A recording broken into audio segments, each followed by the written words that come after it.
এসো দেশ বদলাই, পৃথিবী বদলাই, এই প্রতিপাদ্যকে সামনে রেখে সিরাজগঞ্জে তারুণ্য উৎসব 2025 উদযাপন উপলক্ষে বিজয়ের উল্লাসে তারুণ্যের উচ্ছ্বাসে শীর্ষক আলোচনা সভা অনুষ্ঠিত হয়েছে।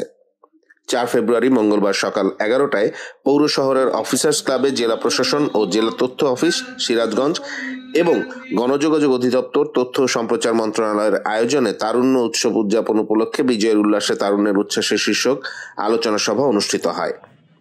আলোচনা সভায় সভাপতিত্ব করেন অতিরিক্ত জেলা প্রশাসক সার্বিক গণপতি রায়। অনুষ্ঠানটি সঞ্চালনা করেন জেলা প্রতিবন্ধী বিষয়ক কর্মকর্তা মোহাম্মদ আবুল হাশেম। অনুষ্ঠানের শুরুতে স্বাগত বক্তব্য রাখেন জেলা তথ্য অফিস সিরাজগঞ্জের উপপরিচালক মোহাম্মদ আলী।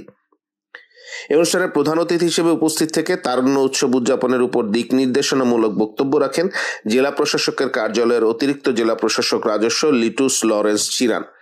অনুষ্ঠানে প্রধান অতিথি বলেন, তরুণেরাই আগামীর দিক নির্দেশক। এজন্য তরুণদের কারিগরি শিক্ষা এবং তথ্য ও যোগাযোগ প্রযুক্তিতে আগ্রহী করে তুলতে হবে।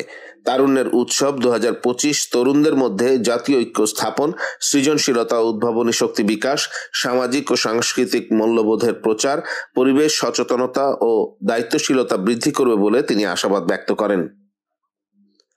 অনুষ্ঠানে সভাপতি অতিরিক্ত জেলা প্রশাসক গণপতি রায় বলেন, রাজনীতি সচেতন হওয়া ভালো, কিন্তু সার্বক্ষণিক রাজনীতি নয়। কোনো অন্যায়, কোনো জুলুম যাতে না হয় সেটার ব্যাপারে আমাদের সতর্ক থাকতে হবে। দেশ ও জাতির কল্যাণে তরুণদেরকে একসাথে কাজ করতে হবে। সমৃদ্ধ দেশ গঠনে সামাজিক আন্দোলনের উপর জোর দিতে হবে। তরুণদের সবাইকে একযোগে কাজ করতে হবে। বিশেষ অতিথি হিসেবে উপস্থিত থেকে বক্তব্য রাখেন অতিরিক্ত police super crime and ops Mohammad Ziaur Rahman, Sirajganj deputy civil surgeon Julie Akter.